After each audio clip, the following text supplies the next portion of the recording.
Welcome to the Boar's coverage of the 2026 SU Spring Officer elections, where we are offering all candidates for full-time officer positions an interview with our team ahead of big decision night. I'm Tom Ryan, news editor at the Boar, and today I'll be interviewing Jack Thompson, running to be your next Vice President for Welfare and Campaigns. Welcome, Jack. Thank you for having me. So the first question we're going to start with is, why did you decide to run for this position, and what do you think makes you stand out from the other candidates?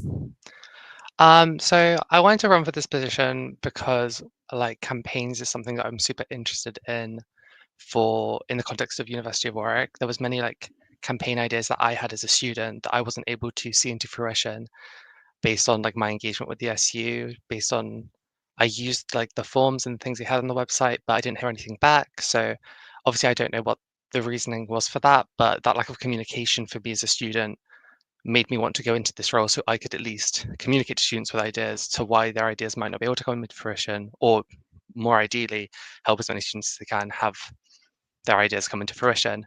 And what's the other part of the question? Sorry. What do you think makes you stand out from the other candidates? Um, what makes me stand out? I think that I have other ideas that are a bit more unique than other candidates, probably. Um, I've not really done too much with the SU before, which I appreciate some people might be wary about when voting for people, but I don't think that makes me a worse choice. It just means that I think I have a different perspective from people that have been more engaged with it. I think my experience with the SU is probably more representative of most students because I don't think the majority of students really engage with the SU as much as we probably should, just on the basis of how it operates currently. So I think having this outside perspective doesn't diminish my value that I would have within this role. And the second question is, how will you seek to continue to improve mental health and wellbeing provision on campus? So there's quite a few things that my campaign focuses on. My manifesto will mention that focuses on mental health. A big focus of mine is what is causing student stress. So obviously I've had a lot of conversations with students, and like I've picked out key areas that they've highlighted to me as this is what dawns on them what they're concerned about in their lives as students. So main things for me outlined were culture, costs, and careers. So that's what I'm campaigning on. Obviously, career stress is a major thing for students. Obviously, there was an article a few months ago from the BBC mentioning that 700,000 graduates are out of work, they're on welfare now, which is obviously really a daunting figure for students. Um, so to help support mental health and stuff, it would be helping students feel more prepared for post uni, which I don't think the SU is doing enough of. Other than that, my other two is culture and cost. It's making a safer environment for students on campus through looking at our safety services that we already have, seeing what's effective, seeing what needs to be changed, and also seeing if we can offer a greater diversity of events to make campus a more welcoming space for people. And then regarding cost, just trying to reduce costs for students as much as possible, trying to continue the schemes that we already do have and promote them further so they can have more use for more students. And then I think that will help students and their mental health.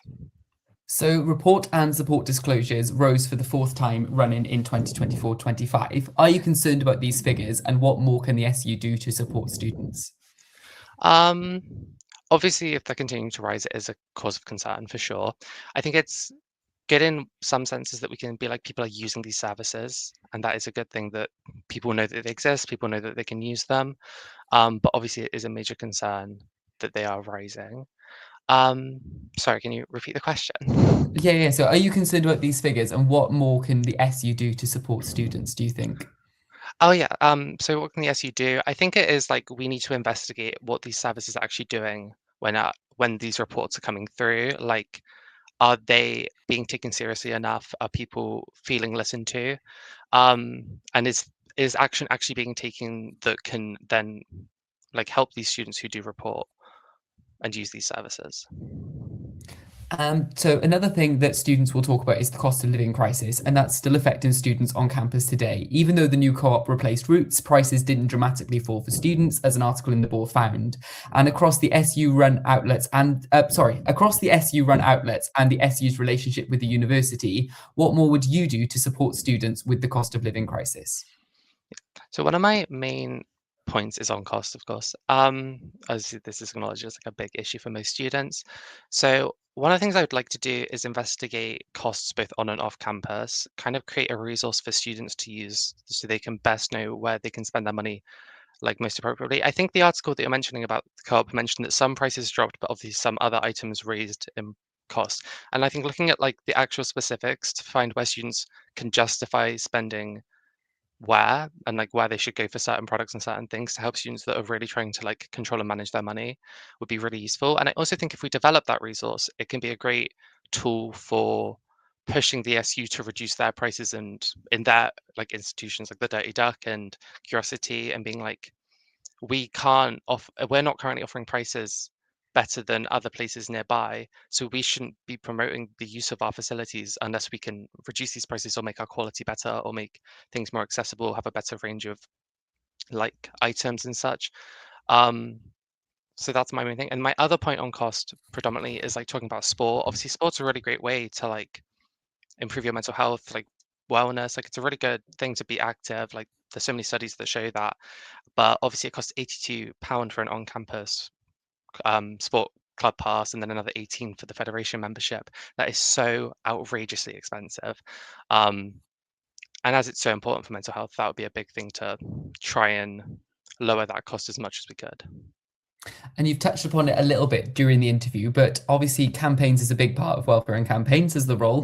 What campaigns would you seek to run over the next year if you were elected as VP Welfare and Campaigns? There's obviously quite a few campaigns already ongoing that like have been continuing for quite some time. This year we got the Eat Well Hub, which was an improvement from, or an attempted improvement from a previous thing about having food be like free breakfast club, I think it was. So obviously it's kind of continued those campaigns that we already have and improved like the amount of swap shops we have. So swap shops are basically being opportunities for people to exchange items to get things that they need and get rid of things they don't need, to support other students and things like that. My main focus for like a campaign that I'd love to see come into fruition would be to push for greater diversity of events the SU runs, whether it be more sporting events or better nightlife events. Obviously, like nightlife is Warwick is kind of known to be not the best. Um, and we used to, in the past, the SU used to book like musicians and artists like fairly regularly. We had the Smiths, Oasis, and Radiohead back in like the 90s, I believe. But obviously now, for the past like 4 years, or 3 years when I've been here, apart from Welly being here this year, we don't get those kind of events anymore. So for me, that would be something I'd love to push because I think a lot of students would love to have live music events way more accessible, way easier. And obviously, if it was in the SU, there'd be potentially the option to provide cheaper tickets for students of work. And I think that'd be a great thing to achieve. We've managed to cover a lot in that interview. Jack Thompson, thank you so much for joining us on the Boar's coverage of the SU Spring elections. You can obviously watch all the candidate interviews on YouTube and across our website and view all the candidates' manifestos on the SU website. Thanks again, Jack, for joining us this afternoon. Thank you for having me.